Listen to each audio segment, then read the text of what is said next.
అట్టి స్థితిగతులు కలిగించే అవకాశం ఈ సంవత్సరంలో ఉంది అని మనము గొప్పగా చెప్పుకునే అవకాశం ఉన్నది. ఇంతేకాకుండా ఈ సంవత్సరంలో మేషాది మీన రాశుల వారికి ఏ విధముగా ఉన్నది, వారి ఆదాయము ఎంత, వారి వ్యయము ఎంత, వారిని ఎంతమంది మెచ్చుకుంటారు, ఎంతమంది తిడతారు అనేటువంటి యొక్క విషయాన్ని మనం ఇప్పుడు ప్రస్తావన చేసుకుందాము. ఆదాయ వ్యయములు మేషరాశి వారికి 1 ఆదాయం అయితే 5 వాళ్ళ ఖర్చు ఉన్నదండి. వృషభ రాశి వారికి 5 వాళ్ళ ఆదాయము 14 వాళ్ళ ఖర్చు. మిథున రాశి వారికి 8 వాళ్ళ ఆదాయము 11 వాళ్ళ ఖర్చు ఉన్నది. మరియు కర్కాటక రాశి వారికి 2 వాళ్ళ ఆదాయం ఉంటే 11 వాళ్ళ ఖర్చు ఉన్నది. సింహరాశి వారికి 5 వాళ్ళ ఆదాయము 5 వాళ్ళ ఖర్చు. కన్యారాశి వారికి 8 వాళ్ళ ఆదాయము 11 వాళ్ళ ఖర్చు ఉంటుంది. తులారాశి వారికి 5 వాళ్ళ ఆదాయము 14 వాళ్ళ ఖర్చు ఉంటుంది.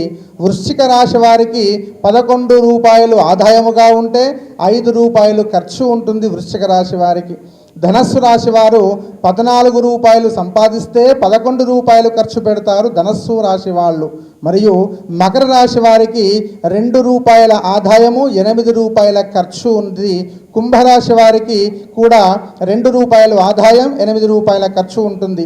మీనరాశి వారికి 14 రూపాయల ఆదాయం మరియు 14 రూపాయల ఖర్చు అని ఉంటుంది. ఇందులో ఎక్కువగా ఖర్చు చేసేటువంటి వారెవరు అనంటే మేషము, మిథున కర్కాటక రాశి వారు, కన్యారాశి వారు మరియు కుంభమీన రాశి వాళ్ళు ఎక్కువగా ఖర్చు పెట్టే అవకాశం వారికి ఉంటుంది. మరియు రాజపూజ్యము అవమానము ఏ విధంగా ఉంటుంది అనేది ఒకసారి చూద్దాము. మేషరాశి వారికి 2 మెచ్చుకుంటే 4 తిడతారండి. మేషరాశి వారిని మెచ్చుకునేవారు 2 అయితే వారిని అవమానము చేసేవారు 4 ఉంటారు. వృషభ రాశి వారికి 5 మెచ్చుకుంటే 4 మాత్రమే తిడతారు వృషభ రాశి వారికి. మిథున రాశి వారికి 1 మెచ్చుకుంటే తిట్టేవారు 7 ఉంటారు. కర్కాటక రాశి వారికి 4 మెచ్చుకుంటారు, 7 అవమానం చేస్తారు. సింహరాశి వారికి 7 మెచ్చుకుంటారు, 7 తిడతారు. కన్యారాశి వారికి 3 మెచ్చుకుంటారు, 3 తిడుతూ ఉంటారు. తులారాశి వారికి 7 మెచ్చుకుంటారు, తులారాశి వారిని 7 అవమానం చేస్తారు. వృశ్చిక రాశి వారికి కూడా అదే విధముగా 3 మెచ్చుకుంటారు, 3 తిడుతూ ఉంటారు. ధనస్సు రాశి వారికి రాజపూజ్యము 6, అవమానము 3. మకర రాశి వారికి రాజపూజ్యము 2, అవమానము 6. కుంభరాశి వారికి రాజపూజ్యము 5, అవమానము 6. మీనరాశి వారికి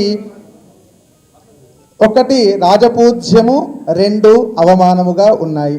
ఈ విధముగా మనకి 12 రాశులు మేషాది మీన రాశులకి ఆదాయ వ్యయములు మరియు రాజపూజ్యము అవమానము ఏ విధముగా ఉన్నది అనే విషయాన్ని మన పంచాంగము చెప్పినది.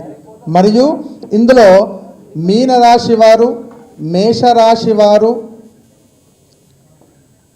సింహరాశి వారు, ధనస్సు రాశి వారు ఈ 4 రాశుల వారికి ఏల్నాటి శని, అష్టమ శని, అర్ధాష్టమ శని ప్రభావము ఎక్కువగా ఉన్నందున ఈ 4 రాశుల వారు సామాన్యంగా ఈ సంవత్సరమంతా హనుమంతుణ్ణి ఆరాధన చేసిన, హనుమాన్ చాలీసా పారాయణములు చేసిన వారికి మంచి ఫలములు కలుగుతాయి అని మనకు సూచిస్తుంది. అదే కాకుండా వృషభ రాశి, మిథున రాశి మరియు కర్కాటక రాశి ఈ రాశి వారికి అద్భుతముగా ఉన్నది అని చెప్పవచ్చు. ఆదాయ వ్యయములు ఎట్లా ఉన్నప్పటికీ కూడా గ్రహ సంచారంలో దాన్ని గ్రహచారము అంటాము.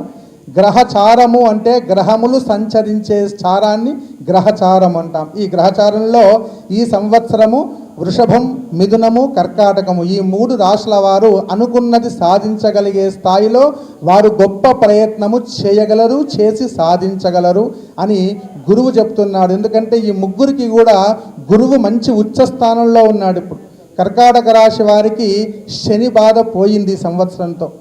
శని పోయింది కాబట్టి కర్కాటక రాశి వారికి శని ప్రభావము లేదు కాబట్టి గురు ప్రభావం ద్వారా వారు ఉన్నతమైనటువంటి స్థానముకు చేరగలుగుతారు, సాధించగలుగుతారు అని కర్కాటక రాశి వారికి, వృషభ రాశి వారికి, మిథున రాశి వారికి సూచించడం జరుగుతూ ఉంది.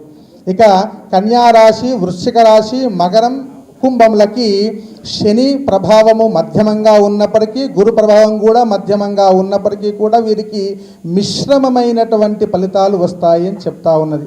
కాబట్టి ఈ విధంగా 9, 12 రాశుల వారికి ఏ విధముగా ఉన్నది అని సూక్ష్మంగా వారి యొక్క గ్రహ సంపత్తిని, గ్రహచారాన్ని తెలియజేయడం జరిగింది.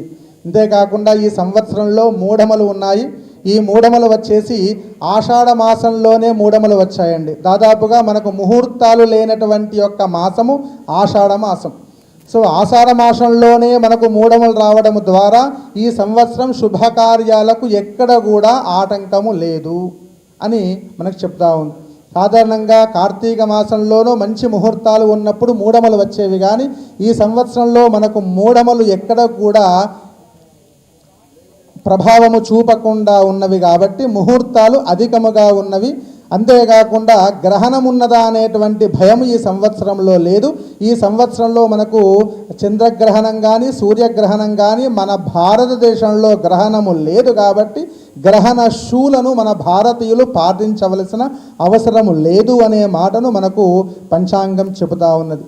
అంతేకాకుండా ఈ సంవత్సరము మొత్తంగా ఓవరాల్గా చూస్తే పరాభవ నామ సంవత్సరము కాబట్టి ఈ పరాభవ నామ సంవత్సరంలో గురువు అధిపతిగా ఉన్నందున ప్రజలు సుఖింతుదురు, సుఖపడుదురు అనేటువంటి యొక్క మాటను మనకు పంచాంగం చెబుతా ఉన్నది. కాబట్టి ఇట్టి పంచాంగ శ్రవణము చేసిన, చూసిన, పంచాంగము విన్నా ఇట్టి మహత్తరమైనటువంటి ఫలితాన్ని అందరూ కూడా పొందాలని ఆకాంక్షిస్తూ, పర అంటే అమ్మవారు, భవుడు అంటే ఈశ్వరుడు కాబట్టి ఇక్కడ మనం ఈరోజు వారికే పూజ చేసినాము కాబట్టి అట్లా ఆ పార్వతీ పరమేశ్వరుడు వాగర్ధ వివసంపృక్తౌ వాగర్ధ ప్రతిపత్తయే జగతః పితరౌ వందే పార్వతీ పరమేశ్వరౌ అని అన్నారు. కాబట్టి అట్లాంటి యొక్క ఈశ్వరుడి యొక్క తలపైన ఉన్నటువంటి ఆ చంద్రుడు చక్కనైనటువంటి కాంతిని ప్రసరిస్తాడు కాబట్టి మనందరికీ కూడా ఉన్నటువంటి అట్టి చంద్రుడు అందరికీ కూడా కాంతిని ప్రసరించి లోకాన్నంతా సుభిక్షముగా ఉంచుతాడు. అట్లాంటి స్థితిగతులతో గొప్పనైనటువంటి ఉన్నతమైనటువంటి స్థితిని ఆ చంద్రశేఖరుడు మనకు ప్రసాదిస్తాడు, ఈ చంద్రశేఖరుడు లోకానికి ప్రసాదిస్తాడు అని మనకు ఈ పరాభవము అనేటువంటి యొక్క నామతో ఉచ్చరించబడేటువంటి ఈ సంవత్సరం యొక్క సంపూర్ణమైనటువంటి ఫలితాన్ని విశదీకరిస్తూ ఉన్నది. స్వస్తి ప్రజాభ్య పరిపాలయంతాం న్యాయేన మార్గేణ మహిమహేషా గోబ్రాహ్మణేభ్యః శుభమస్తు నిత్యం లోకాః సమస్తాః సుఖినో భవంతు కాలే వర్షద పర్జన్యః పృథివీ సస్యశాలిని దేశోయం క్షోభరహితః బ్రాహ్మణాः సంతు నిర్భయ అపుత్రాः పుత్రిణः సంతు పుత్రిణः సంతు పౌత్రిణः అధనాः సదనాः సంతు జీవంతు శరధాం శతం ధర్మస్య విజయోస్తు అధర్మస్య నాశోస్తు ప్రాణిషు సద్భావనాస్తు విశ్వస్య కళ్యాణమస్తు. స్వస్తి.